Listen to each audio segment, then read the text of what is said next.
Okay, boom, Trevor Story, Section 10 debut.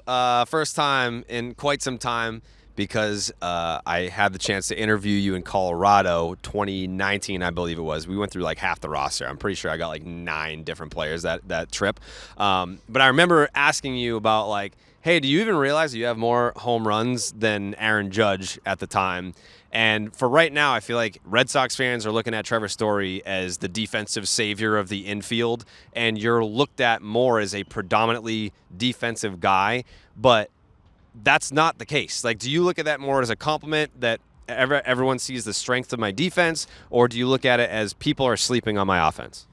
Yeah, a little bit of both for sure. Very prideful in both, obviously. Put a lot of work in on both sides, and I'm confident, that everyone will be able to see the type of player offensively that I can be. Obviously, defense is a strength of mine. Playing shortstop, I take a lot of pride in kind of securing the infield. So, like you said, man, I've hit a lot of homers, done some damage in my career, and I'm just excited to be healthy, man, and show that, on a full season scale here in Boston. I think that's the big thing for me because I remember being very, very excited when it was breaking news, Trevor Story signing with the Boston Red Sox. And it's like you're getting a complete player here. You're getting a guy that runs the bases well, can mash, and plays a great shortstop defensively. When you kind of look at your goals for 2025, I know it must be at the forefront of health has to be first, but once you get past that, because that's just an obvious, that's a goal for everyone. I want to be healthy. I want to play X amount of games. What really are your goals for 2025? Yeah, health is the top priority for sure. And I think, just with games on the field, just the volume, if I do put up 155, which is always the goal for me, most of the stats will be there. For me, I really feel like those 18, 19 years, in my mind, that's what I kind of envision happening. So that's a lot of damage. That's running the bases, that's stolen bases. Just kind of like a, Jaren Duran type, where you can, impact the game offensively in many different ways. Taking doubles that should be singles. I know me and him kind of have a gentleman's bet on that for extra bases. So, yeah, we'll be pushing each other out there. How cool is it that a guy like Jaren Duran plays 160 games last year? Like, you've battled through the injuries, but it's like you've got this dude wearing your face on his shirt. Like, he's like a Trevor Story stan. Like the dynamic of, I guess, this team where there's veteran guys. I guess I put Duran in kind of like that middle tier. Like, he's not like a veteran, but he's not a young guy anymore. And now you have like this next wave of prospects coming up. Like, how cool is it to have that kind of mix where everyone is talented? Like, you don't have any aging veterans where it's like, man, can't wait for that to, pass on. Like, yeah, it's great, man. It's like you said, it's a great mix of guys. We have young studs, man, and they're super hungry. Some veterans like Rob and, guys that have been around the block and can make an impact on these guys. And Jaren's my boy, man. He's, just watching him, he's inspired me a lot. I've been able to watch the games a lot. Obviously, would rather be playing, but, you can only do what you can when you're on the sideline. But, man, just the way he goes about it, he sets the tone for our team. I feel like when you're facing the Red Sox, man, it's like you're facing Jaren. He's probably going to hit a leadoff triple. His helmet's going to be flying. Like, he's going to be up flexing, doing something crazy. So I just love that at the top of our lineup, man. And he's grown into a little bit of a leadership role too, kind of in the middle to where, he's still young in his career, but he has some accolades under his belt. And I think just the way he goes about his business, man, he's all baseball and he's full throttle all the time. And it really sets the tone for our team. I feel like with missing time, there can always be kind of a negative tone to it. I haven't been here for that, I haven't been there. But there's got to be some positivity that you've taken out of it, right? I'm curious from your perspective, what you've learned about yourself and how this, whole process has gone. What's been the best part of it for you in terms of the reflection? Yeah, I think with with injuries, missing time is never something that you want, but you got to look at perspective-wise, like, what can I gain out of this? And for me, the time with my family, the time with my kids has been huge because you don't get those years back, man. And my kids are young, so being able to be around them a little bit more, means a lot to me. And I think, on the other hand, you realize how much this game means to you, and how much I love playing the game.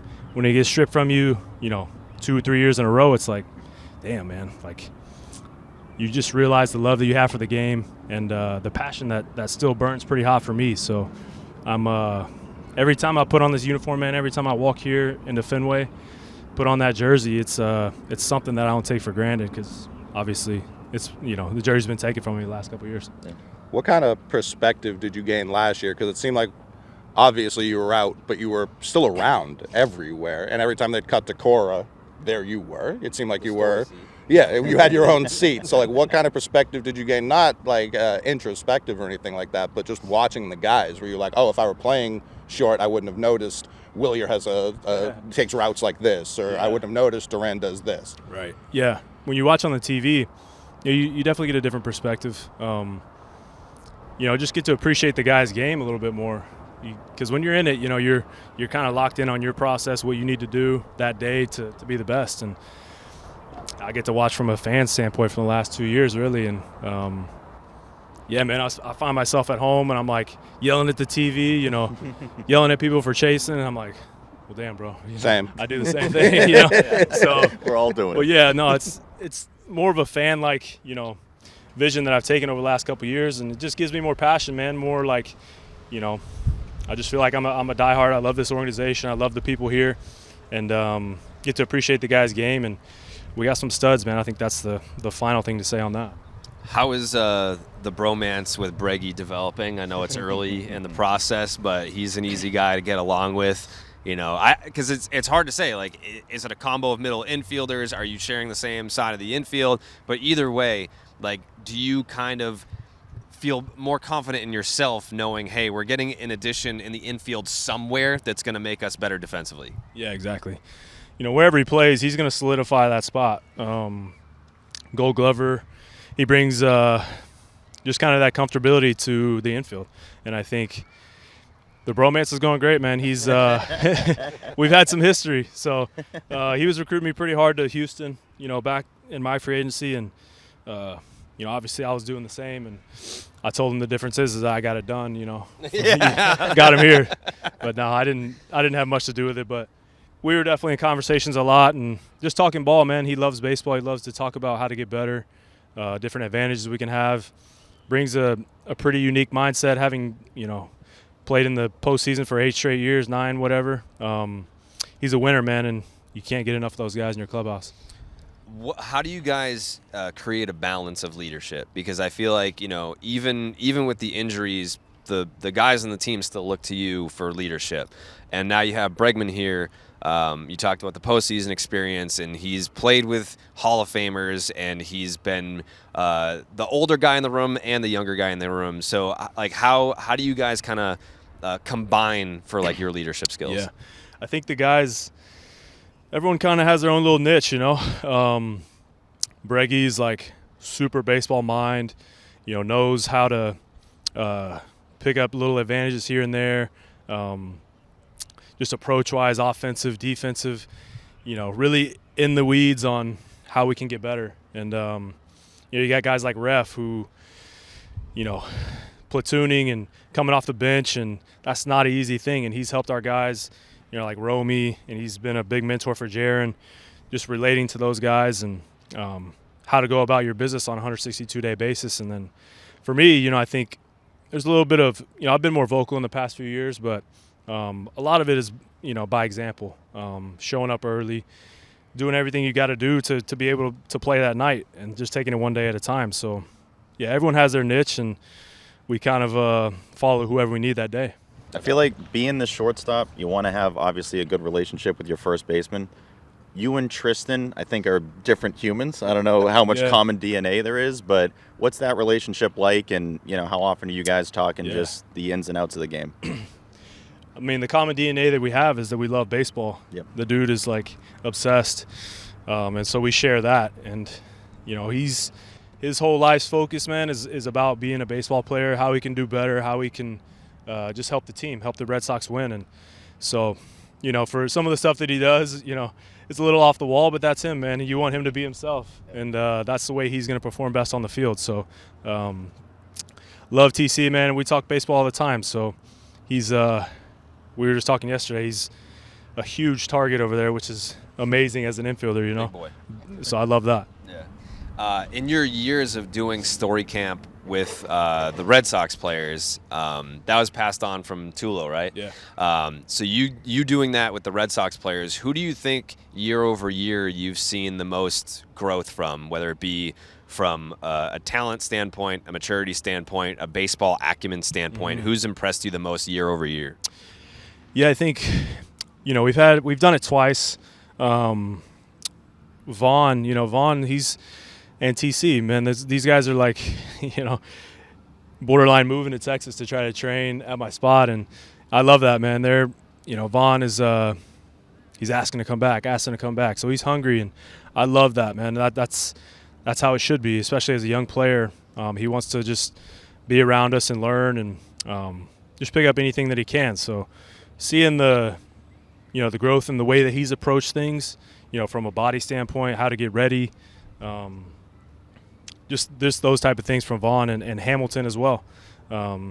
He doesn't talk much, but he's always there, man, ready to work, asking questions.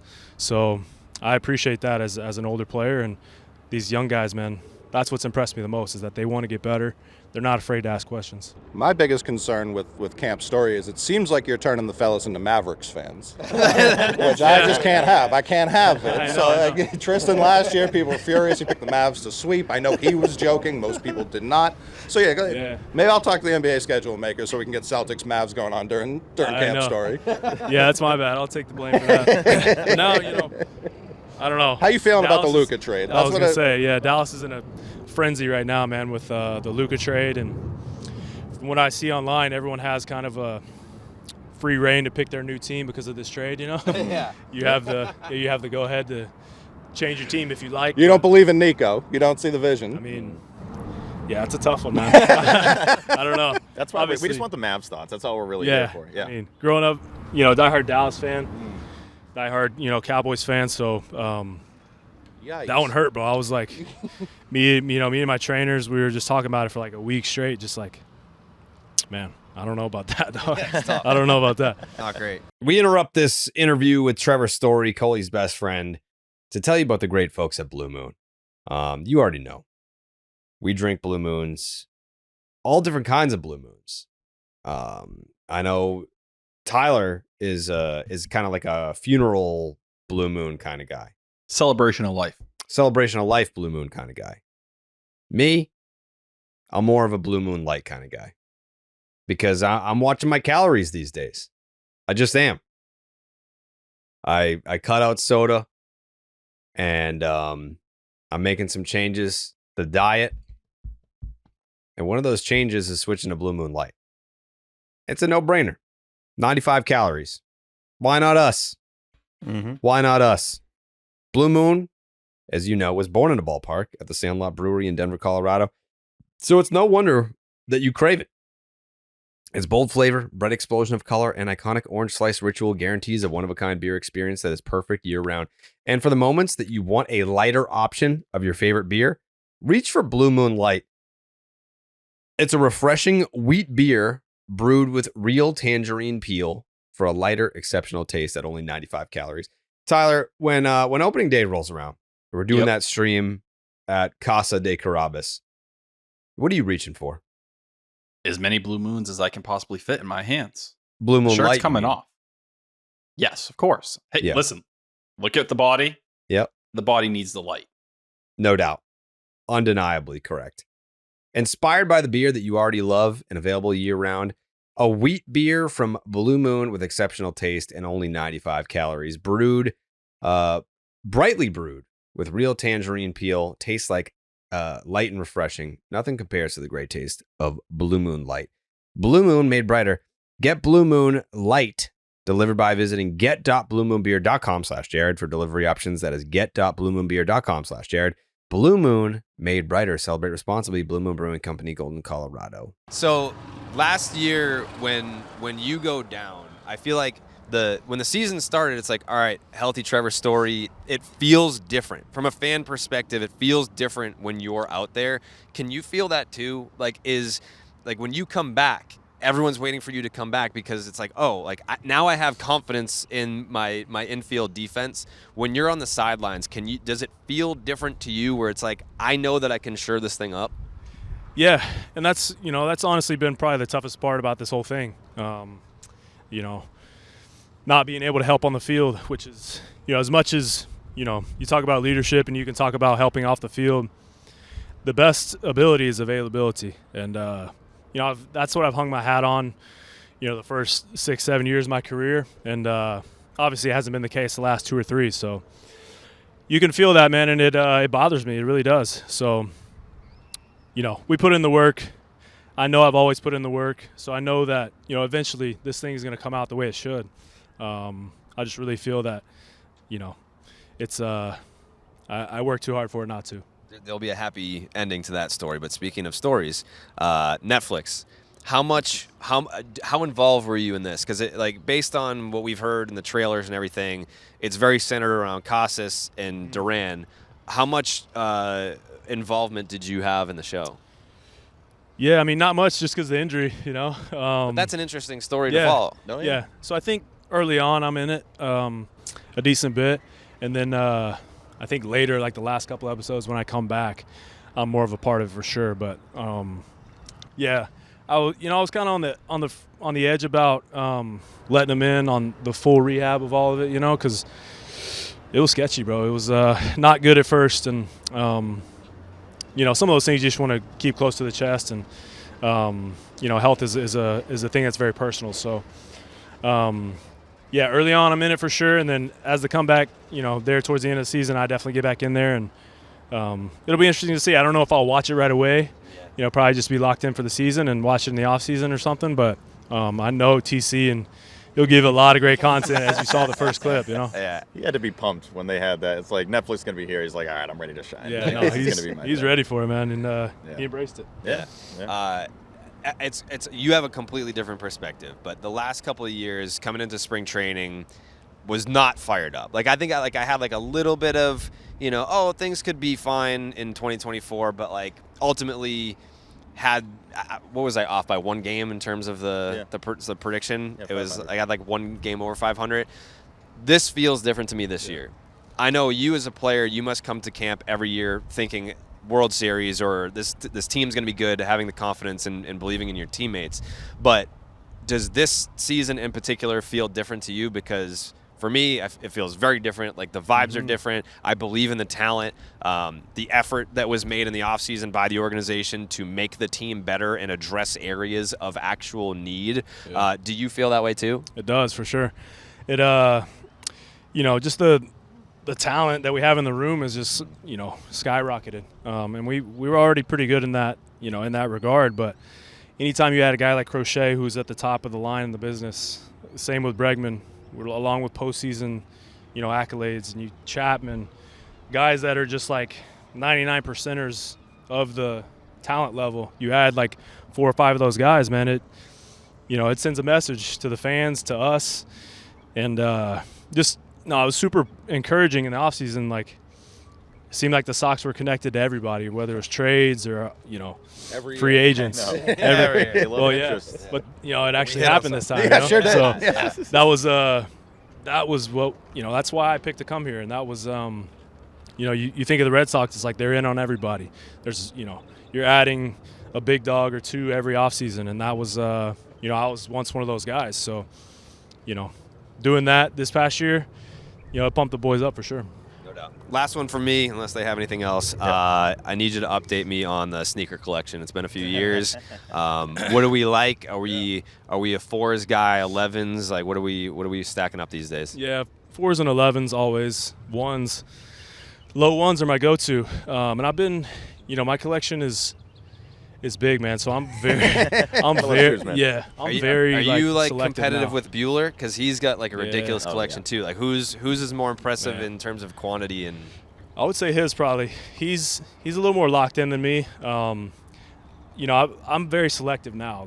I'm not wasting my bullets asking for just like ones that everyone can get. So anytime the Travis Scotts or anything low one that's exclusive is coming out, I'm all over it. So those are what I'm using my bullets on. And yeah, low ones, but I'm always on the 11s and the 4s.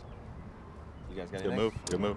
Mine's baseball related, so that's a tough transition out of the sneaker question. But yesterday we were up in the booth with Lou, and he talked about you lowering your hands on your swing. I'm wondering, like, this deep into your career, how hard is it to make adjustments like that when the other way is probably way more natural feeling? Like, is it just repetition? Is it how has it felt so far? He said you were lowering your hands.